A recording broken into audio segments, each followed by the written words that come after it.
Hey guys, so welcome back to Indirect Knowledge.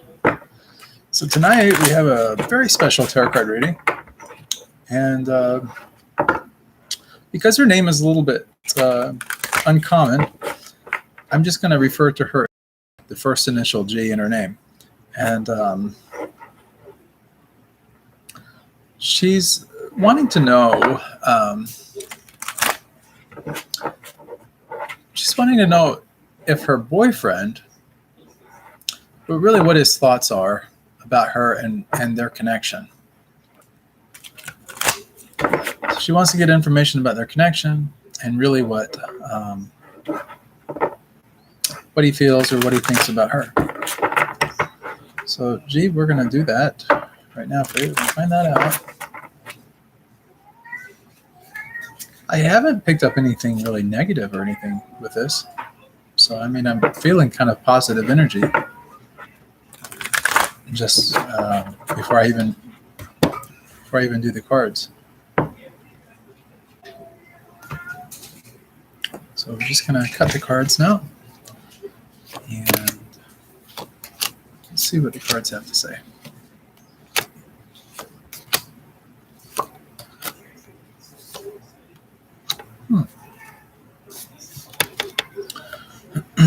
Just one second. Peter is just a little bit slightly tilted here. There it is. A little bit better. Okay, so let's talk for just a moment about this tarot card reading.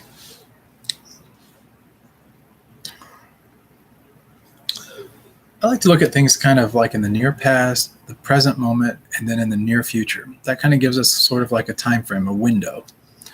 And in this window, a lot of things happen. We have things that have already happened, we have things that are happening now, and we have things that are happening in the short term. That gives us a pretty good general idea about the relationship in general. It kind of gives us a kind of a window into the relationship. No pun intended.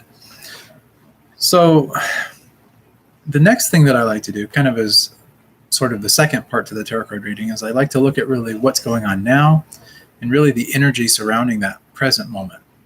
Like, what is the influencing factors that are affecting the here and now, right now? And then also, still in this kind of second part, I like to find out really where the querent. Now in the tarot, the querent is really the person asking me for the reading. So it's a person. So in this particular case, it would be a G. And of course, that's her first initial. But for privacy's sake, we'll just kind of keep to this first initial. And we won't mention his name at all, just for the sake of privacy and those kind of things. But here's the thing. We want to find out kind of like where her energy is with everything, what her attitude is, what she would like from the situation, and then get some idea of that. And then finally, there's a third dimension to all of this, kind of the third or final step along the way, or step along this journey of this reading. That's really the outcome. And then from the outcome, we also need to find out kind of what the answer is to the outcome. Like, how do we get a good outcome?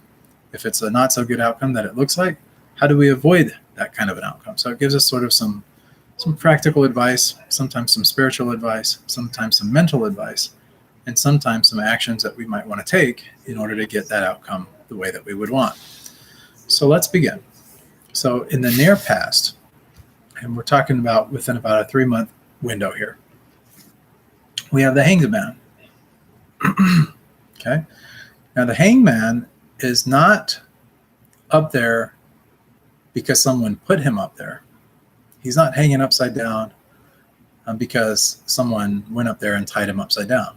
No, it's actually quite the contrary.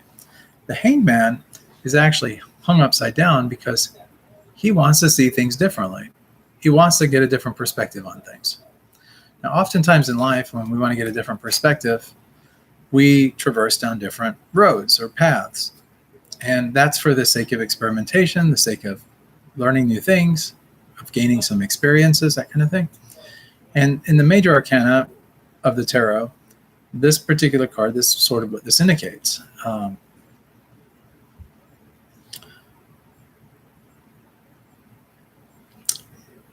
There's also kind of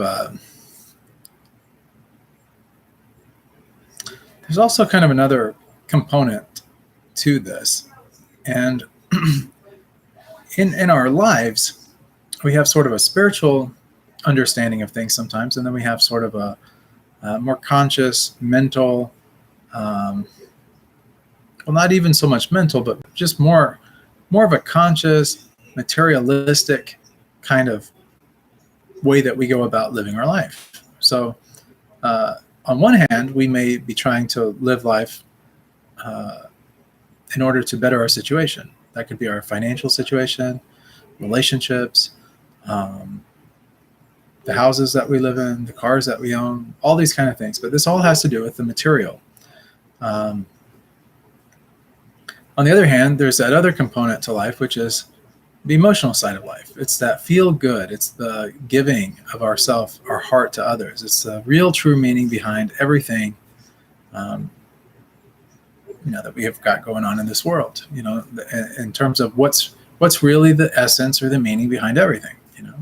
Some people call it God, some people call it spirituality, some people call it Mother Nature. I mean, you can call it whatever you want, but it's sort of like that deeper meaning behind life. It could be like the more emotional side of life, or really the, what are we to get from all of this, And so it's these higher, these more meta, higher level type questions that we ask, like, what's the purpose of life? These kind of things that are also involved in this whole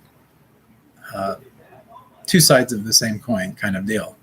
On one side, we're talking about the material side. The other side, we're talking more about the spiritual. So for the sake of this, we'll just kind of label these things as the material way of understanding life. That's more the conscious way of doing it. And then we have the more spiritual, which is sort of the more unconscious way. It's kind of like, we feel good when we do things for certain reasons, like what's our heart? What's behind the intention? What's our intentions behind things? Are we doing things just for our own good, or are we doing things to help other people and to better their situation as well? What's our true motivation or true intent? So the Hanged Man is really the essence, the embodiment of all of this. So we're starting off pretty much kind of a deep level here. There's this sort of a deep kind of thing. We're sometimes having to make decisions between, do I do things for bettering my situation, or do I do things because it's going to make me happy, or do I do things because I want them, or because I'm attached to them, or I'm attracted to them, or do I do things purely from the heart, for the sake of doing things on that level, more Puritan type actions, pure actions, those kind of things. So it's kind of that back and forth kind of thing. When we're hung upside down, we see things a little bit differently. We look at the world through different lenses, so to speak. What we thought was important maybe isn't so important. And that's what the Hangman starts to kind of remind us, or kind of gets us moving on. So in the current situation, the current moment, what we have right now is this Queen of Wands. Okay? Queens are all about influence. Wands are all about energy or action, and most often creative action at that. So in the current situation, this is really where G kind of comes into play at, like with this whole thing. It's about taking action in order to be influencing or influential in this person's life. How do you do that? It's a good question, and that's a question you need to ask yourself. G, like, in order to get someone to think something about you or to feel a certain way about you and all, what do you need to do? Well, I know that you have this influence, and I know that this is going on right now. Not even looking at this card, because the essence of this card is your actions right now, what's currently going on. You're already starting to try to question or figure out, what is this person really thinking? What's in their mind? What's in their psychology? And you know that if you know that, which you're getting the answers now, that you can actually use this influence right now where you're at in order to influence outcomes and to get what you want, and to make the best of this relationship that you can. So there's that. Now, let's move into the future here a little bit. I'm calibrated to about 3 months out psychically. So I tend to kind of get,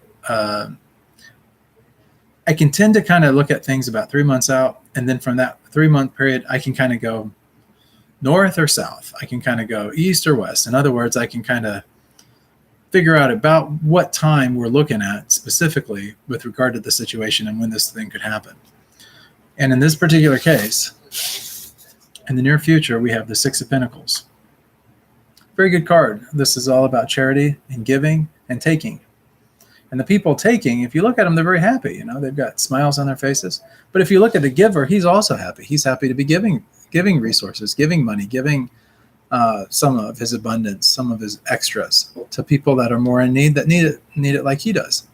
You notice that there's a scale in his hands, though, and the scale is a reminder there that, you know, don't give away everything you have, or you'll end up being in the same situation or the same shoes that these people that need are currently in. That kind of defeats the purpose. The whole idea in giving is to get people to a good place while you also remain at a good place. You know, if you have too much money or too many resources and all, it can actually be a hindrance. It might cause you more grief than what it's worth. So in those kind of situations, it may be more beneficial to give away what you have. But you don't want to give away so much that it negatively impacts you or hurts you in some way, because then that's not good either, right? This, I'm kind of picking up around 2 months, maybe even a month and three weeks or something like that, maybe about 8 weeks out, somewhere between 7 and 8 weeks is about where I'm picking up that this starts to really come into play for you. And this is you giving. You know, you're going to be giving to this relationship, and this guy is going to be taking in this relationship, and you're going to be doing it from the heart. He's going to be taking from the heart. And a lot of it's going to be about education. It's going to be learning. It's going to be about you teaching him things that he didn't know, you know, imparting information or wisdom or ideas, ideologies even, that maybe he didn't know so much about. It could be like taking this person to church, for example, or to some synagogue or mosque or temple to learn about some spiritual concepts or spiritual ideas or your belief system, that kind of thing. Whereas maybe this was not his culture or his background or any of that, to really learn from that. If that doesn't make sense in that context, it's something not necessarily, you know, religious or spiritual as far as its base, but it's something that's about learning some concepts or learning things or learning a trade. It could be like if you grew plants, for example, or you were into gardening, or you were into planting things, or, you know, anything, or cooking or anything like that, you might be imparting on to this person some of that wisdom that you know and teaching them some of this. So that's kind of where that energy is, what I'm kind of picking up. That kind of starts to happen. Here's the thing, though, that I want you to remember about this. And oh my goodness, I'm kind of feeling some things here. Here's the thing I want you to really understand about this. You don't want to overgive of your time, energy, and efforts. You want to kind of be balanced with it, because it's not going to help you or him if you're constantly giving everything and you're not letting him have an opportunity to give back some also. So make it kind of a nice thing. At the same time, give really from the heart. You know, like make sure that as you're teaching or you're helping or you're being with this person in this nice way or enlightening them, that's a good word for it. Really enlightening them, like giving them some kind of an understanding or enlightenment about a particular topic or a particular thing that is interesting to you, but something that they'll also find equally as fascinating. That's real important.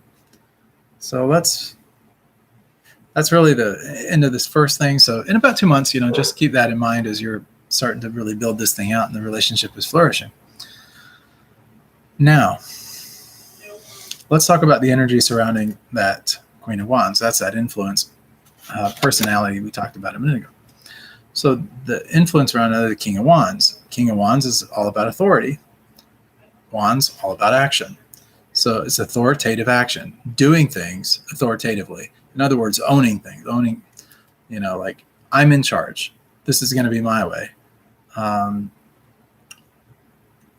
Kings make rules. Kings create foundations. It's important to you that a foundation is laid properly. And so basically the energy is, as far as what's going on right now, you're doing your due diligence. You're being very intelligent about this. Even getting this reading is an example of that. And more importantly, you're doing this, you know, dictatorially in a sense, but in a good way. I mean, you're you're doing things, but you're doing it from the heart in order to create a good foundation, a strong foundation for this relationship. You're not just going into it half-heartedly or willy-nilly, so to speak, but you're doing things really in a nice way that connects things in a very solid way. So by creating a strong foundation, it means that you'll have a nice future. If you don't have a strong foundation, well, things can crumble, and then they don't last so long. So in order for things to last, you need that foundation, and that's what you're doing right now. That's what's going on with that energy. Let's find out what's really going on with you, though, like kind of where you're at with all of this, like what's your attitude, where kind of your mindset is, all these kind of things, kind of get some insight into you. Okay, so we have the Four of Swords here. This is the card that represents you, where you're at right now with everything and kind of what you would like to see happening. And this is a prayer card. This is a card of supplication. It's a card of meditation. It's a card of taking a little bit of a pause. This person is not dead whatsoever. They're just pausing, meditating. This is kind of like maybe you need a little R&R, a little rest and renewal, whatever you need. But this is about getting in your mind and figuring things out. And that's where you're at right now. You're trying to get in your mind, in order to figure out, well, essentially what's in his mind. And how you can actually, once you understand what's in his mind, what you can do in order to influence this relationship, in order to set that strong foundation, in order to build this relationship up and to make it into a strong, relationship that you would want to have with him. That's a second dimension of what I talked about early on when we were getting ready to do this reading. The third component. And this third component is really probably, why you've came here in the first place. But if we didn't have this foundation that we've laid already, this outcome may not make as much sense. It may not, you may not take advantage of it in the best way possible. And so that's why we save it to the last. So the card that you drew, drew you, is the King of Pentacles. This is your outcome. King's about authority, remember that. This time we have the Pinnacle, though. Pinnacle is all about abundance, getting what we want, security, groundedness, not having to worry about things, knowing that things are going to take care of themselves, knowing that everything is going to be okay, feeling firmly convinced that life is good. We don't really have to worry about too much. That even if we have a few hiccups along the way, that's okay, because we've already got enough resources, enough abundance stored up that, we're in a pretty good place. And of course, this is a king of authority. So he's kind of the king of money in a lot of ways, or the king of material possessions, or the king of material in general.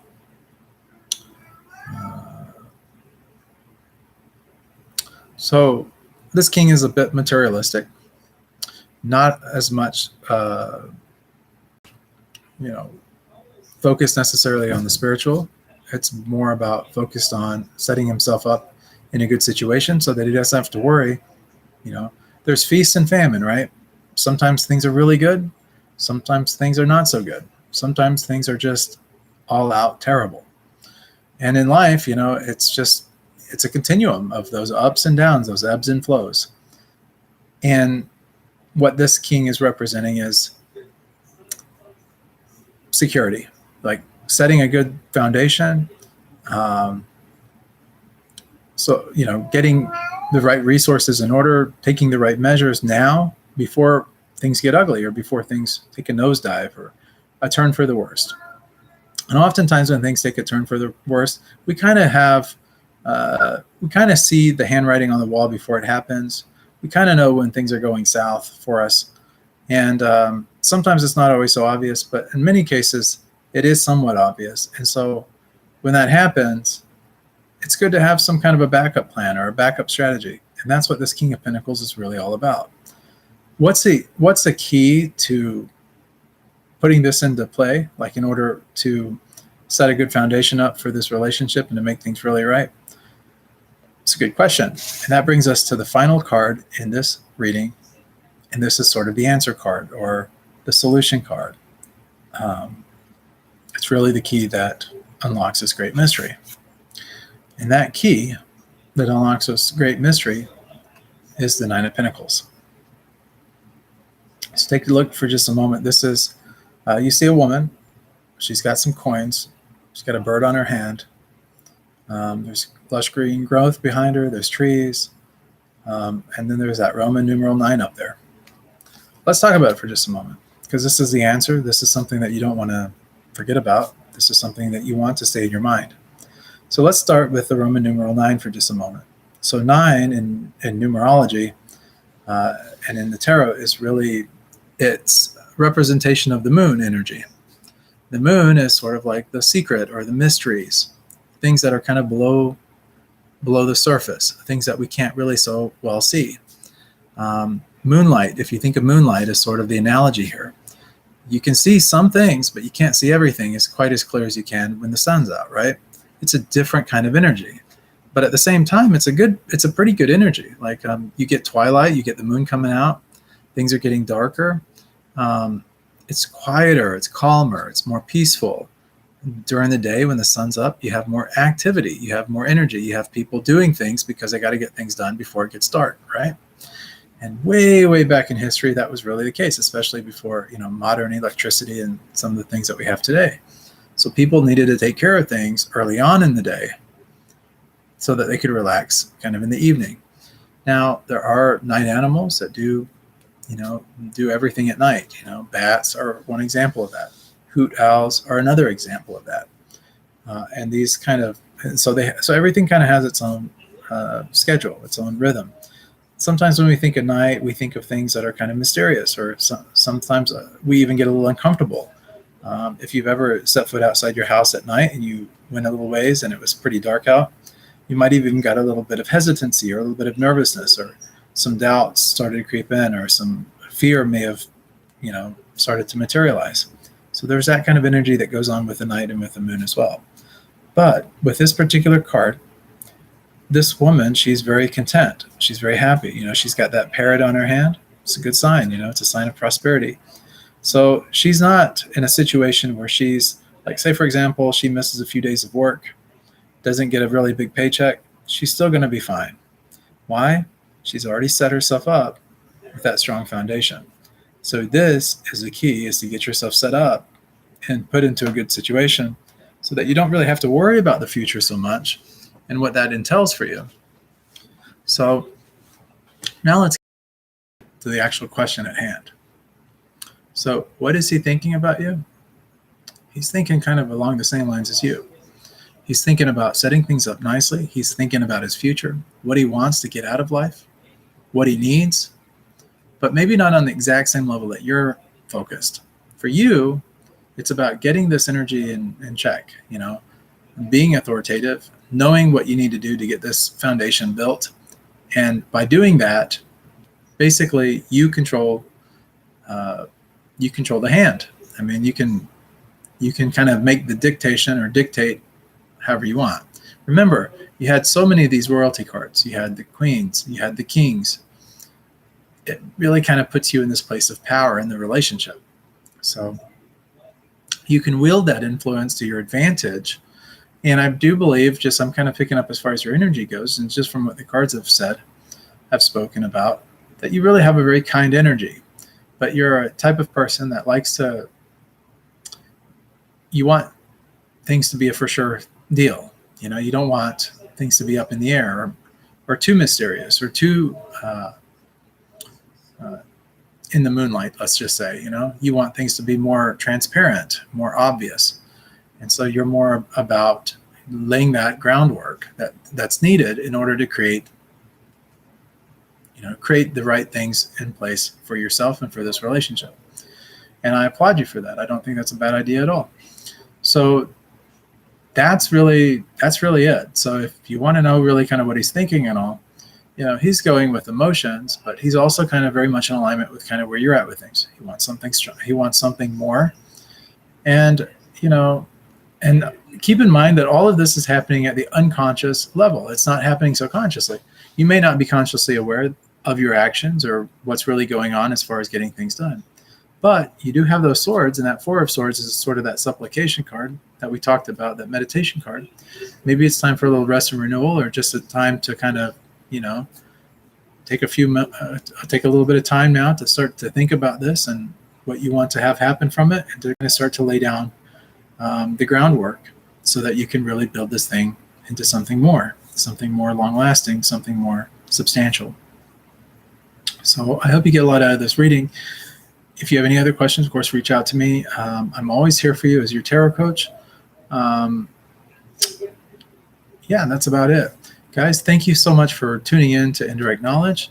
As you guys know, I'm a monk. If you guys want to help us, spread love for God to others, be able to continue services such as this one, for example, or even just help us because it's in your heart to help, you can go to helpbydonating.com. You can give a donation there. If you prefer to give more tangible items or something like that, I'll put my address in the description below this video, and you can send that to us as well, if you like. And really, that's it. Make sure to like the video, subscribe to the channel, and hit the bell notification. You'll get notifications every time we come on. If you come on while we're actually doing these videos, as sometimes is often the case, we can answer your questions. If you have other questions that's maybe outside the scope of really what you've already been able to figure out, maybe we can get you some insight or some understanding about it. Love to help out in that capacity. But my objective here is to serve in the best possible way from the heart and for no other reason. So thanks for tuning in, and I hope to see you guys on the next episode of Indirect Knowledge. Yay!